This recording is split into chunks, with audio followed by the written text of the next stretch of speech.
Good morning. Good morning. Welcome to the original Loretta Brown Show, radio to open the heart, heal the soul, and awaken the consciousness. Mr. Benny Mathers, how are you? I'm doing very well. Hello. You got everyone on Hello. right now. Everyone's here. I know. I love it. Wow. We're almost to October. What happened to September and August? Yeah, blink of an eye, right? And the harvest Blink of an eye. super moon, right? I know. Ooh, it's so Yeah, amazing. great big huge. Yeah. Yeah, have you been getting kind of long-toothed or a little hairy? Already am. So yeah, we got a great big huge full moon in Aries coming up. I'm going to do a little astrology check-in before I bring in my guest. We'll talk about it. But yeah, it's raining here in Seattle this morning, and the leaves are turning color. And I actually love autumn. I think it's really beautiful here in the Great Pacific Northwest. And my heart goes out to Bigfoot. No, I'm just being silly. He is the hide and seek champion, you know. He is. With the change of leaves, I don't know how he's doing out there. Anyway, it's just a joke. I had a big long talk with someone about Sasquatch and Bigfoot the other day, and it's still stuck in my head. So anyway, I'm just being silly. I think it's great. Anyway, yeah, I do too. Anyway, I'm Loretta Brown. I'm the owner of Reiki Oasis, located right here in the greater Seattle area for the last 28 years. And you can find out about me at ReikiOasis.com. And of course, I do in-person and Zoom sessions, all kinds of sessions coming up. Reiki 2 class is going to be Saturday, October 14th. My monthly class for women, the Temple of the Divine Feminine. Oh, wow. Did we have a wonderful time last Saturday? Beautiful group of women. We celebrated the autumn equinox, did all kinds of healing work on each other and the world and the earth that's on its way here that we are a part of. So you can join me every month. This next month, it will be October 21st. And then this is my last shout out for the trip to Egypt. I do take a sacred group of travelers to Egypt, November 1st through the 14th. I saw that on your face, Liliane. And I do have room for maybe one or two more, but this is a sacred trip. And anybody that's traveled with me knows that yeah, this is going to be powerful. It's fun. And a lot of my co-works, peers, friends are also traveling to Egypt this autumn. And whenever that happens, there's something going on. So we're all kind of laying the groundwork for the next group that comes through. And I'm just here to tell you, I'm excited. I'm excited about what's going on planet Earth. I'm excited about what's going on in our consciousness. And I'm just going to slide into a quick astrology report. So Aries, fire of transformation, right? Autumn equinox, the time of harvesting, of releasing naturally. You know, the leaves have done all their work and now they're falling, and the apples we're all gathering the apples up. And I don't know, it always feels joyful to me. Like the leaves are finally setting themselves free. They're like, we're going to fly through the air, and then we're going to go intro inside, and then we're going to get ready for everything. But anyway, yes, we've got a great big huge Aries full moon lighting up the sky on September 29th, bringing us a full circle from where we started back in March at the spring solstice, because we started out with Aries eclipses at 0 degrees Aries. We went all the way through the month of Aries to 29 degrees Aries, had another eclipse. Then we had Chiron moving into Aries, trying to heal the wounded part of ourselves. Then we got the North nodes in Aries. And now we got more Aries, an Aries full moon. So if you cast your mind back, if you just take a moment, especially if you journal, which I highly recommend, go back. What was happening in March of this year, right? We had a new moon followed by a new moon solar eclipse. This is big stuff. And the intentions that you set at that time, or the themes that started to come up into your life, are now in full bloom. And you've had a journey with them. So how have you done? What'd you grow? Did you take a look at it? Did you love on yourself and other people? Did you cry? Did you evaluate your relationships? What have you been doing? So this Aries full moon that we've got coming up like tomorrow is one of the most magical of the year. It holds strong creative energy. It's going to allow us to birth our ideas out into the world, not just conceive them, birth them. And it wants to release all that is toxic in our being. Anybody that does their own internal alchemical work or they work with others realize that sometimes you have things inside you that are filling up spaces, and you need to clear that out in order to make room for the new to come in. So there's always this movement of things out and then the bringing in consciously, right? So the Aries full moon is also special because it is the last full moon before eclipse season begins, making it extra at thinning the veil and bringing us deep subconscious thought patterns up to the surface. There's a very strong entrepreneurial flow that comes when Aries energy is strong, entrepreneurial. So if you've been wanting to step out, Aries is sometimes get a bad reputation as being a child, but my goodness, we need sometimes that courage, that childlike wonder, that fool from the tarot card, right? I'm just gonna do it. I don't know, I'll be fine. I don't know how I know, I just do. So the energies under the Aries full moon can be fiery, they can be headstrong, they can encourage us to be bold. We might feel a boost of confidence. We might be willing to take a greater risk to get to that outcome. And of course, there is that other side to this fiery energy, which can be anger, outbursts, aggression. I call it reaction, mule kicking. We used to have an old mule named Bridie Murphy. Always try to kick her way out of the stall, right? And there might be frustration. So if we have something bubbling, we might find ourselves triggered under this full moon. I do hope you have a lot of little tools to help yourself when you get triggered. My guest today, I know I was going to talk about some really wonderful things that are going to help you through this time. But sometimes you just need to take a breath. Just step back. Just, it's okay. Found myself saying that a lot the last few weeks. It's all right. Let's just take a breath and calm down. Let's just kind of take a look at what's really happening here. Remember, you are not a victim. You are very powerful. And sometimes it just takes a little bit of something. Maybe you need a kind word from someone, right? So Chiron, the asteroid for the wounded healer, is very active, shining on the areas of our life that need to be healed. And so be mindful that there are many healthy outlets. By the way, Aries energy is very body oriented. It's very head oriented. One of the best things that you can do is dance, jump up and down, do jumping jacks, go for a walk. Yeah. Liliane's going to talk to us about that.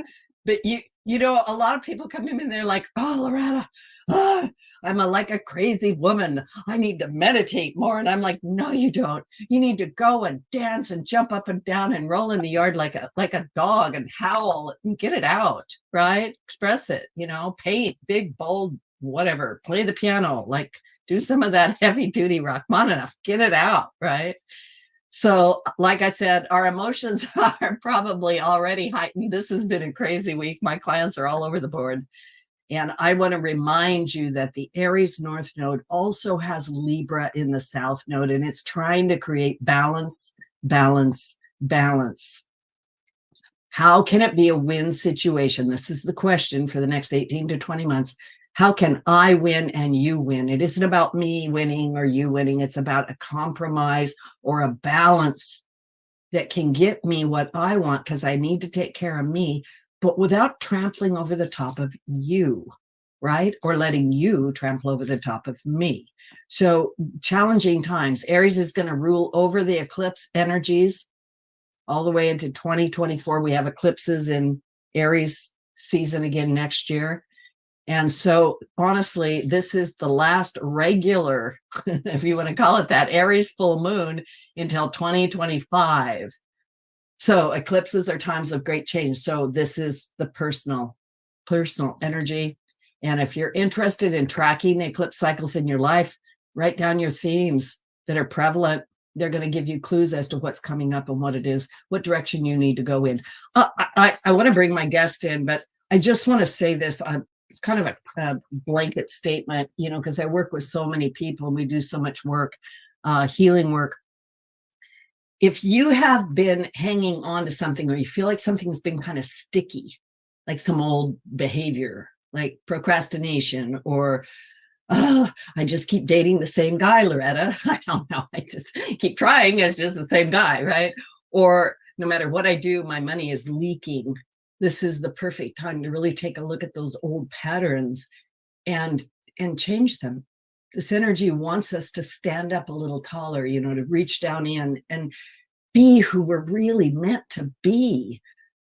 Figuring out how to allow yourself to be who you're meant to be, I think, is the greatest gift you can give yourself and the world, and probably the biggest challenge, because everybody around you is trying to press you into some mold that they think you should be. So there it is. Yeah, there it is. So that's my big long intro. I want to bring on my beautiful guest. Liliane Fortna has been waiting patiently. What a lovely woman. I already have her magical energy all around. And Liliane, my goodness, your book blew me away. You've lived 85 lifetimes in one lifetime. And I'm just going to intro you like this, and then you're going to tell us a lot about yourself. Liliane's unusual and harsh childhood allowed her to peer into and learn from realms that human senses often can't perceive, mainly through her ability to see and interpret the signs placed on her path. She now shares the keys to these signs in her new book, Winks from Above, opening up to signs and synchronicities to receive little miracles each day. Liliane Fortna has been a professional dancer, a European fashion model, a fashion consultant, an Amazon rainforest explorer, a wife, a mother, a grandmother, an energy healer, a consciousness explorer, an artist, a multiple best-selling author, award-winning. We'll talk more about that. She was born in Hanoi, Vietnam. She is French Vietnamese. She has a degree in English literature from the University of Maryland. She's fluent in French and English, probably other languages. And over the years, Liliane has helped women feel more confident about themselves.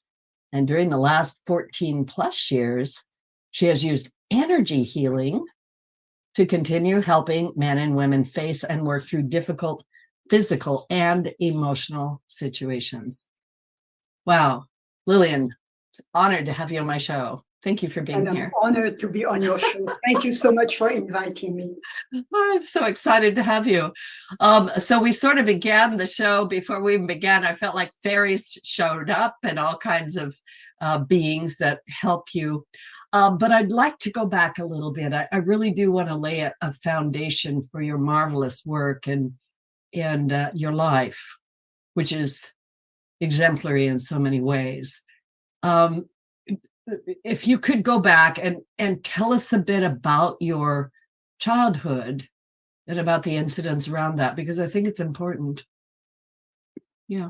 Yes, I think it is very important, because I'm not the only one who had a difficult childhood, and many, many people out there go through that and will suffer throughout their lives, and they don't even know that they suffer because of their childhood. Let's say there are so many barbs that came their way, that they are molded in a way that is rather negative. But it doesn't have to be that way. For me, I had the luck to live in a house right by the beach, and on the other side was the forest. I was not allowed to talk or interact with other children, except in school, of course, but oftentimes I was kept in the dining hall because I was not allowed to play for whatever reasons. So I was a very lonely child, but I had nature. And nature gave me so much of what I needed. I talked to trees, I talked to animals, I talked to anything, because I couldn't talk to anybody. And I would receive an answer. And I never questioned how I received an answer. It might be a feeling I receive, it might be a little signs and indication, it might be a voice, but not through my physical senses, but I could hear what the advice I was given. So I felt very lucky in many ways. But of course, I was missing a large part of what other children do have, which is love. I didn't have that. I was beaten. I was not allowed to eat sometimes or even drink when it was very hot. So, well, you become resourceful. All of us have that. There was the beach and lots of rocks. And in the rocks, there were lots of mussels and other things to eat. They can be eaten raw. And at the time, there was no pollution. So I had my little knife and I would go and feel myself. And there was a tap somewhere in the garden, so I would go and drink a lot, and I was just fine. Of course, in winter it was a bit more difficult, but altogether it was fine. Or sometimes the crows, and a crow is my animal spirit. I didn't know at the time, but I could hear them, and they would be above the beach, going in one direction. I knew that there was some food. Fish or squids maybe that washed on the shore. So I would run down and yes, indeed, sometimes there were several squids that just washed. So I would run. There were a few of the birds flying away, but I would grab a couple and run back home. And, everything was fresh because it just came from the sea. So I received so much from my surrounding, or I remember a period during which I was bullied. There was a dog. He was actually the priest of the village dog who came to get me in the morning. He would bark at the gate. How did he know the time? I didn't question that when I was a child. It was normal. But later on I said, and then he would accompany me, not play. He would just trot beside me, take me to school. We would go through the forest. And then on the way after school, he was at the gate waiting for me. Wow. And then he would take me back. So I remember that. I don't know how long it lasted, but enough that it's very vivid still in my mind. It was so adorable. I didn't feel that alone then, and the bullies did not say anything when the dog was with me. So that was great. And there were so many other instances of animals who came to help me in many ways. So they were sent, I believe, by either my guardian angel or my guides. They can't come as a person, but a child and an animal, they always feel good together. So that's what was sent to me. Or there was a dog when I was alone on the beach would come and play with me. And when I was tired, sometimes he would lay down and I could lay my head on his tummy between his legs. And I felt like, that was the closest I felt from affection. So I felt very warm and comfortable. It was just very nice. So it was a difficult time. Yeah. And at the time, I could not judge or anything because you do suffer from the differences. I did not know how families live. There were no TV. Right. I never watched anything like that. And before I was able to read, I did not know. So you don't suffer as much. I started suffering when I could compare myself to other kids and say, why don't I have a mother? Why don't I have a father? Why can't I eat normal food? Well, all these things would come to my mind. But when at age 9, I went to a boarding school, and my life changed. Of course, had very good food, very good everything, very good education. But I needed to be alone. I was not used to be with so many kids. It was very, very difficult. And when I talked with them, I discovered everything I hadn't had. And that was very difficult when I was a teenager, of course. Why don't I have a mother or an aunt or a grandmother I can talk with, ask questions that you do ask at that age. So it became difficult and I became extremely angry. Mm-hmm. And I had hatred towards the people who did, bad things to me. It was not healthy, but that was about the only way I could react. But nobody could tell because I had learned to show face. That was, but nobody could tell I was angry. And it went on and off throughout my life, even my adult life. I would push it away and say, depressed. I'm too strong to be depressed. That's for sissies, I would just discount that, which was ridiculous. But that's all I could do at the time until I had a real depression. I mean, I could give in. I surrendered. And I was hospitalized for about 3 months. And that was the best thing that could have happened to me, because suddenly I was back with the inner child. So I was facing the little girl, the hurt little girl, and I could hug her. And suddenly I could see what happened when I was a child. And it really helped me, not fully, but it helped me. So I've started to forgive the people who hurt me, because why, by that time my grandmother was gone. Why do I have to be hurt by somebody who died, who's not here anymore? And I had to do that for myself. So started to forgive. But then more recently, after the surgery, all the difficulties I had physically and was all cleared, I started to think differently about the book. And as I was writing the book, there was something else that came, about anger, forgiveness. I felt there was something else missing for me. Yeah. And I realized forgiveness is one thing. One step further is to thank the people. And it was not easy. Not easy, because each time I would, it was a big fight between parts of me. But suddenly I was there.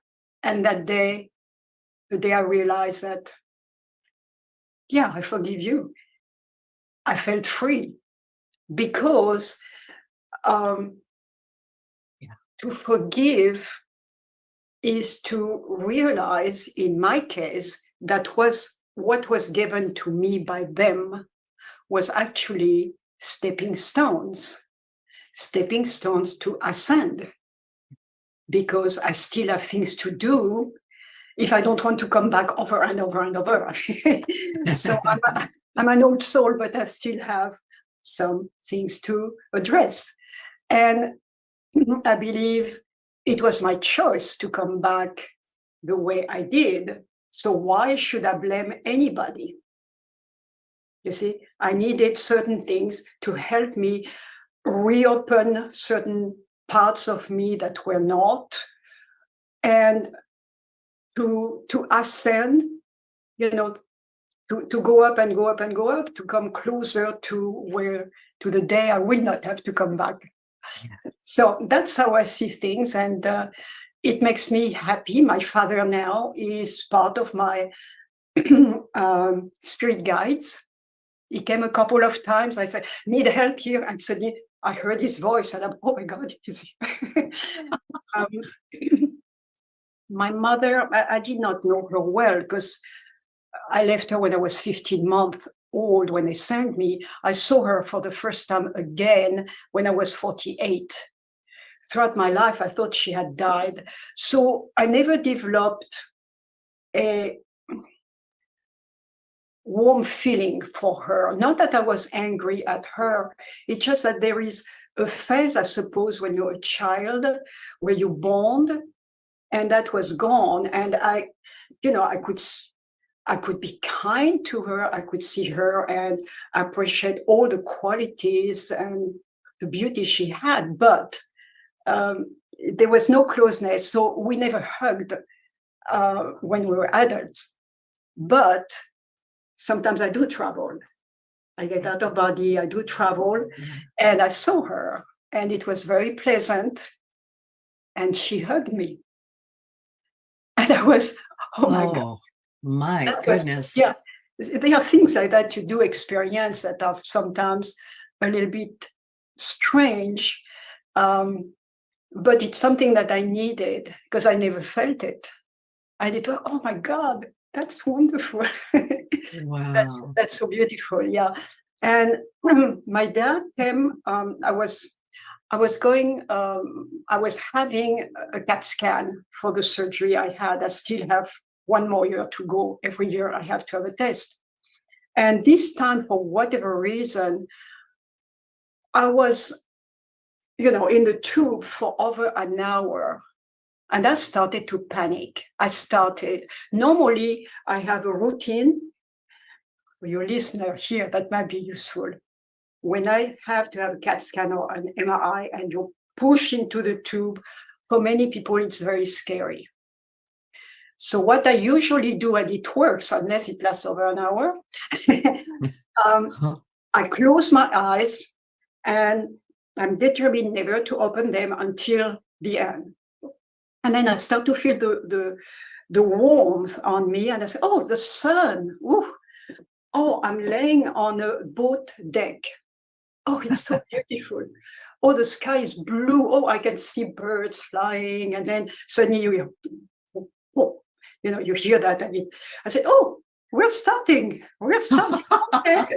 And then I look with my mind eye. I look and say, "Oh, bye-bye, Hawaii, bye-bye." So I see the island disappear. And you know what? One time they had to wake me up. I was so comfortable. I fell asleep.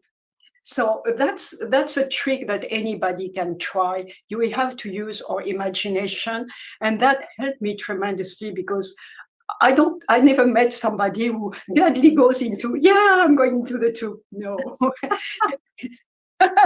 So that's a good trick.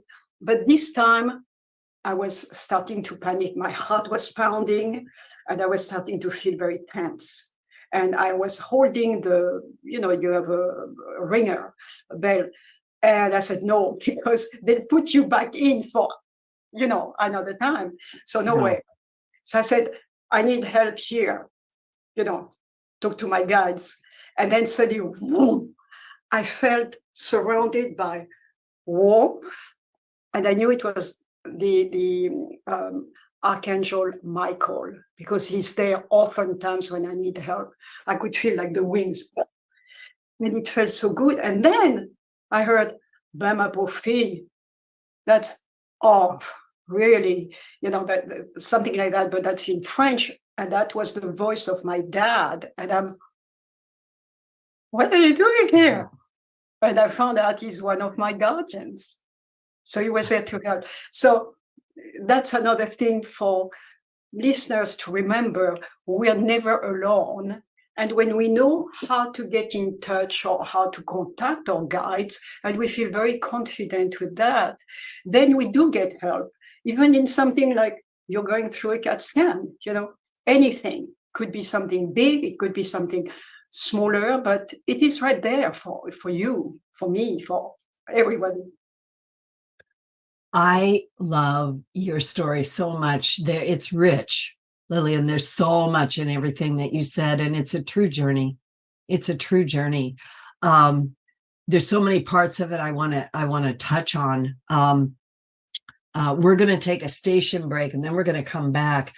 I want to pull out a few things from your story when we come back, and then I also definitely want to talk about the signs and synchronicities, because and I just got to say this, everything you're saying is like, I feel like a mirror reflection at some level going, my message to people forever has been, you're not alone. Look at the signs and synchronicities. You've got guides, you've got dearly beloved departed loved ones, or messy ones that have decided to help you. Whatever the deal it is, but we can live this life in a very, very different way. And the connectedness to all that is, I don't know how you exist without that. I don't have a clue, since I'm immersed in that. So anyway, we're going to take a little station break. I'm loving my guest today, Liliane Fortna. Her book, Winks from Above. I love that. Opening up to signs and synchronicities to receive little miracles each day. Get the book. Just go order it right now. You guys know where to get it, Amazon usually. And here in Seattle, you could order it and get it probably later this afternoon. That's how we work here. So we're going to take a little station break. Please don't go away. We'll be right back. All clear, ladies, and still live on the old YouTube. Yeah. Mm-hmm.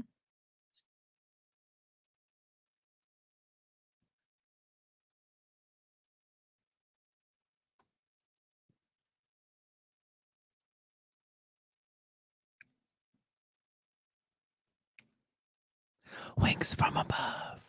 No. Winks from above. Wink, wink, wink. You ever had winks from above, Benny? No, but I know Or about below? it now. Winks from above. Is that subliminal messaging? We're having so much fun. Yep. Oh my gosh, Liliane, honest to God, your life story is just amazing. And I just, like I said, I really, really enjoyed the book and reading about your life. This idea that you can get beyond forgiveness or even get to the point of forgiveness is so huge. But it's so huge. important Yeah. because the day I decided to forgive was one thing. Certainly, and I had to do that as I was writing the stories because some of them were very painful. But I did not want to dramatize them for the book. Exactly. Not that I want to gloss over them. I wanted them to be as they were. Not blame anybody, just tell the story as they were, because that's the way people can maybe feel, oh, I had something similar. If I put too much, it doesn't sound real. So at that time, I had to do a lot of thinking at night. Usually on 3:30, that's when I like to get up and connect. Yeah. You work there? Yes, ready? Yeah, it's magic hour. Yeah. So I ask questions, close my eyes and wait. And oftentimes I get answers. And it goes so fast that I write in the dark very, very fast, And the next day I don't write everything, but most of it. So the next day, as I reread everything, I write with my thumb. I move my thumb like that. So each time I write, underneath my thumb. And I unfortunately have to bring you back here, ladies. Okay. Okay. All right. We stand gotta by. go back on the air. Yep. Okay. Okay. We'll pick. Welcome back to the original Loretta Brown Show with my guest, Liliane Fortna, author of Winks from Above. I want to remind everybody that these shows are available at the KKNW 1150 AM archives for the original Loretta Brown Show. You can go back and download the show, listen to it over and over, take notes. And of course, there's years and years of radio shows you can go listen to. We're also on iTunes, Podcast One, Spotify, Megaphone, Twitter, YouTube. I'm sure I left somebody out, but we're all over the place. So please go check it out. And also check out Liliane Fortna. During the break, we were talking a little bit, and I really want to pull this out for the listening audience too, about this forgiveness. In her book, Liliane's book is written in 3 parts. So the first part really tells the history of her life. And it was a very difficult childhood, but like she says, she wanted to tell the story and not overemphasize it, but it's important. But when we get to this point of forgiveness, Liliane, and you were talking about that during the break, just pull that to the forefront so the listening audience can hear what you were saying about that. Oh, about forgiveness, yes. I realized that I sort of forgave, I could think about my past and not feel, the anger I did feel back then, but there was still something missing. I really needed to forgive truly. And by doing that, I had to understand how. And how was first to understand the people who hurt me. Why were they hurting me? Because it was not probably that they were trying to hurt me, but because in them they had something so painful that it made them react the way they did. So that's the way I felt. And I tried to go beyond what I knew about my father and my grandmother. And I found out my grandmother could have been just a nice, she was highly educated for, that time she went to the university. It's early in the 1900s. So she was very, very interested, well read, but she was depressed. But at the time, nobody would say that word. Nobody would give medication. And had she received what she needed, she probably would have been a very nice person. But she was living by herself, no money, because of her behavior. People didn't like her. I mean, there were so many things that were against her because of her behavior, but nobody knew how to change that at the time. Right. Right. And my father, I think, and I truly believe now that he loved me, but he was very puzzled on how to handle me because I was very, very different from him. I was thinking, etc. So he was totally puzzled by the whole thing, and it made him react the way he did.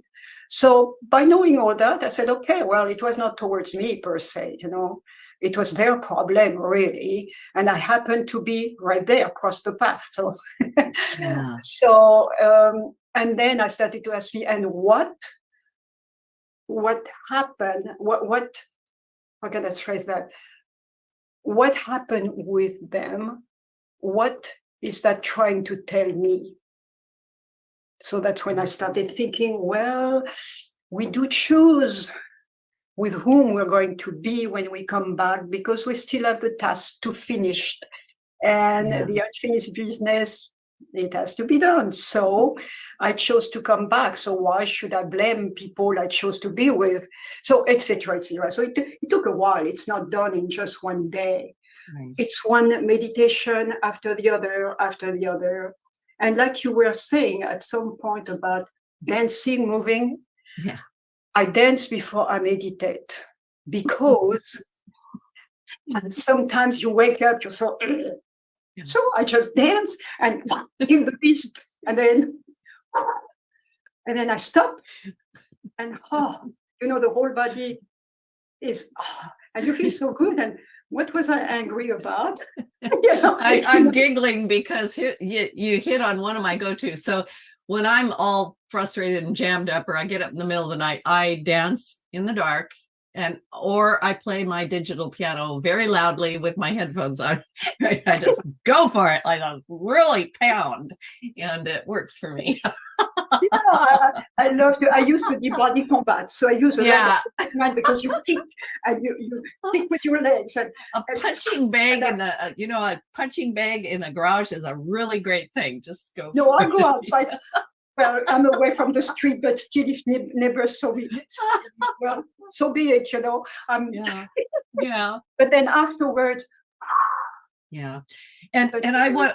Yeah. And I want to say this too, getting to the point of forgiveness and then beyond is a real journey. And it until you're at that point, I'm going to say something, and until you're at that point, what I'm going to say will sound possibly not compassionate or something. But when you get to the point where you realize that everything that's happened has molded you into who you are, you would not be who you are, and possibly not have developed that incredible connection with the divine and spirit and earth and all that is, if you had not been forced into that. And like I said, it's a big statement that I think we get to at some point on the journey, but it does set us free. It does set us free, but it is very difficult. And unfortunately, some people maybe are not strong enough yet to go through that. It might be another stage.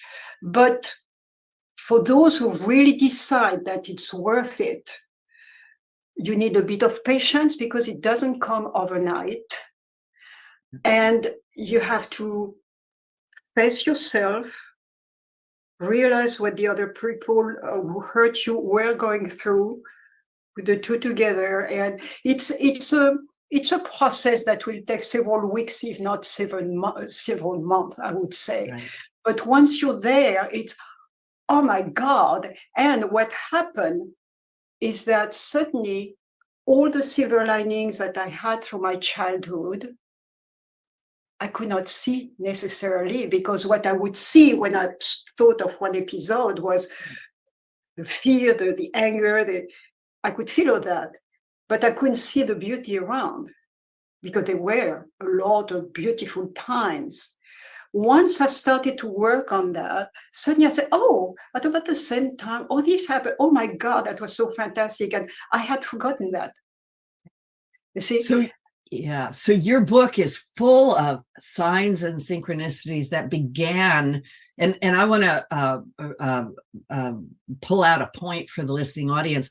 You were born in Hanoi, and when you were 15 months old, you were sent to go live with your grandmother in France, which is where a lot of things happen. But I want to begin right there with that airplane trip, because we're talking about signs, synchronicities, and these things. I always say you can't make this stuff up. Mm-hmm. So let's just begin right there, because you've got so many stories of signs and synchronicities, but you kind of start right out the chute with it. Well, that's the furthest I can remember. And I realized that, because people talked about it, of course.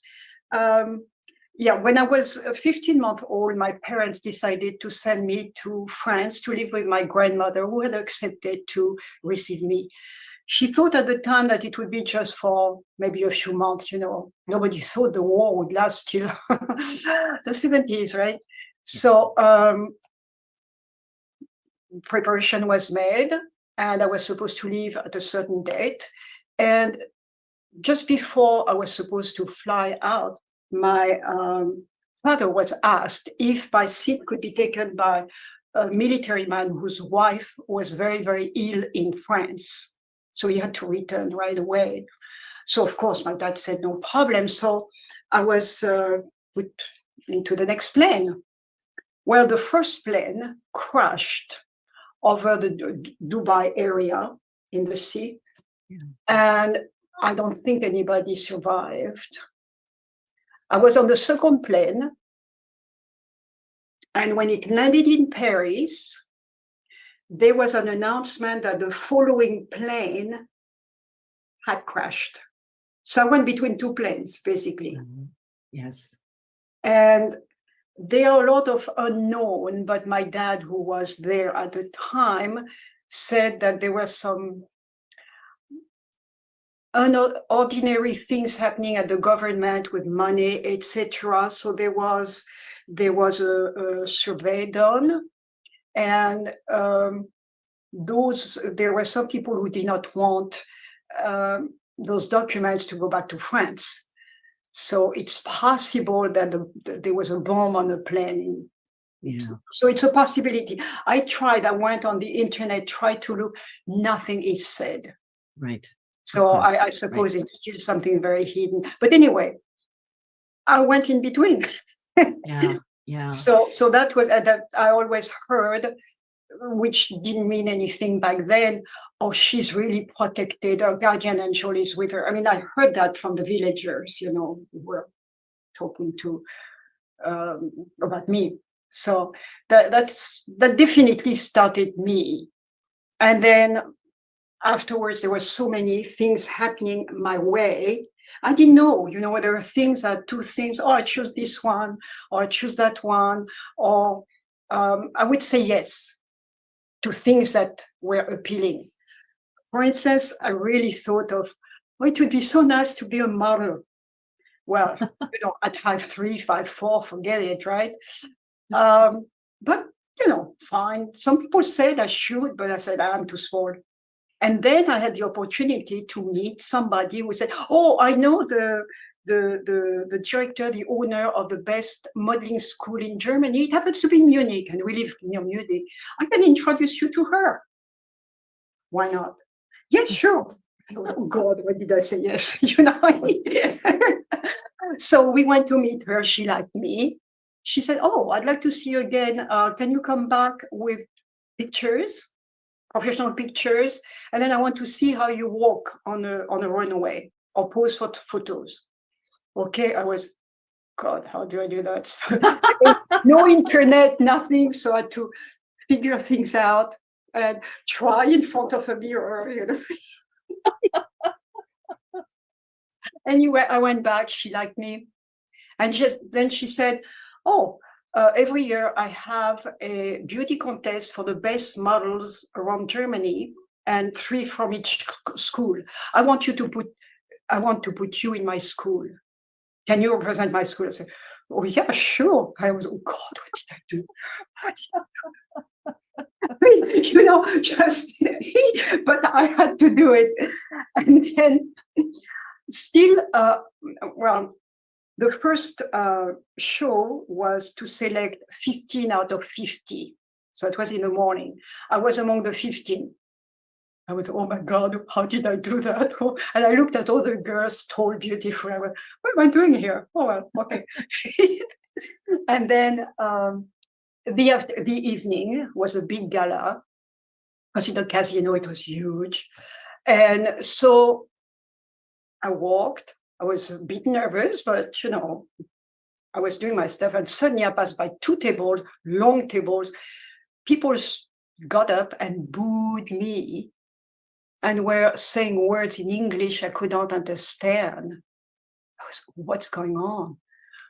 I remember coming back, my knees were trembling. My smile was a little bit stiff. I was, what's going on? So I went into the dressing room. The girl said, oh, these are Americans, probably from bases, in Bavaria. Right. And suddenly it occurred to me that I was told to use an Asian name. And they presented me as from Hanoi. Yes. 2 tables of American officers. Yeah. They had to blend fashion, beauty, and war. I had no clue. So anyway, that's what happened. But I finished. I was number 5, and I had the next day phone calls for a movie which I turned down because I didn't feel that there was something. And the other one was to have work for 2 weeks every month, on the runways, traveling. And so I said, okay. And the first time I did a fashion show, I still didn't know too well what to do. So I remember they gave me clothes that were a bit too big. So that's how I learned to walk this way, with my hand on my hip, right here.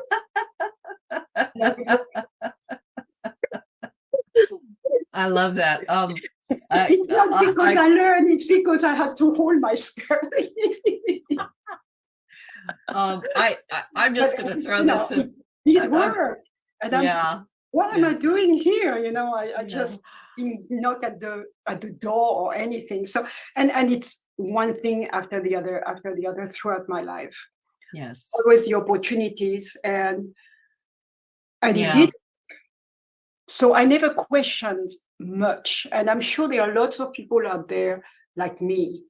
But I could have done better if I had known where to knock, whom to contact. And that's why I'm telling your audience, it's good to learn how to be able to see, recognize, interpret, and use the signs to your advantage, because they are there to help you. And nobody is forcing you. We are never forced. We always have our own will. But we have several choices oftentimes, and one of them might be the right one. Yeah. I want to, I'm going to throw this in, and then I'm going to ask you another question.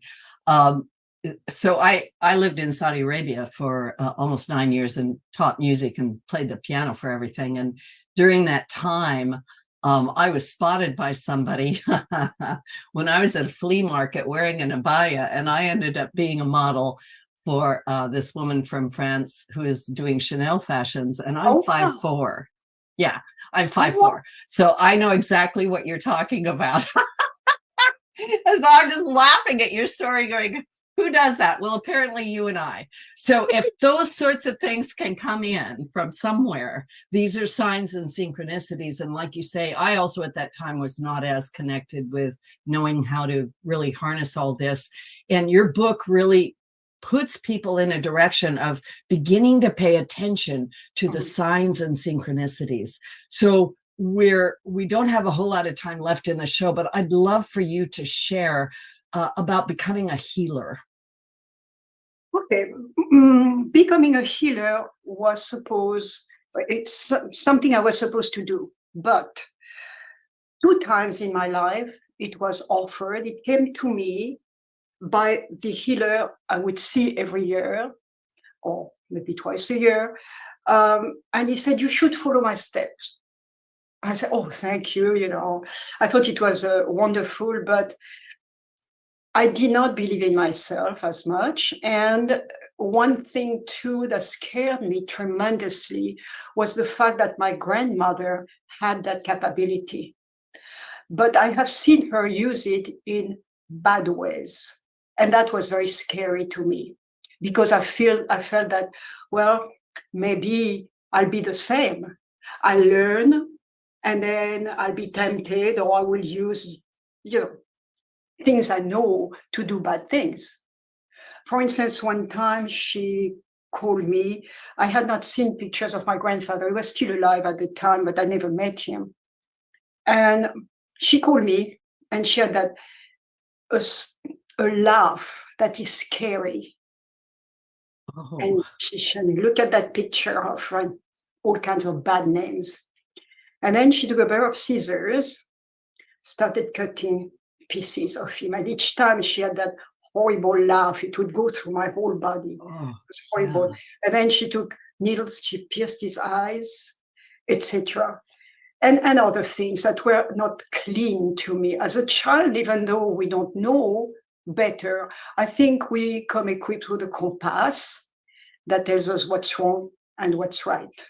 And that felt very, very wrong to me. So it scared me later on when, somebody mentioned that. However, because I grew up in a house, the first house down the street was a healer. And he and his wife were kind to me.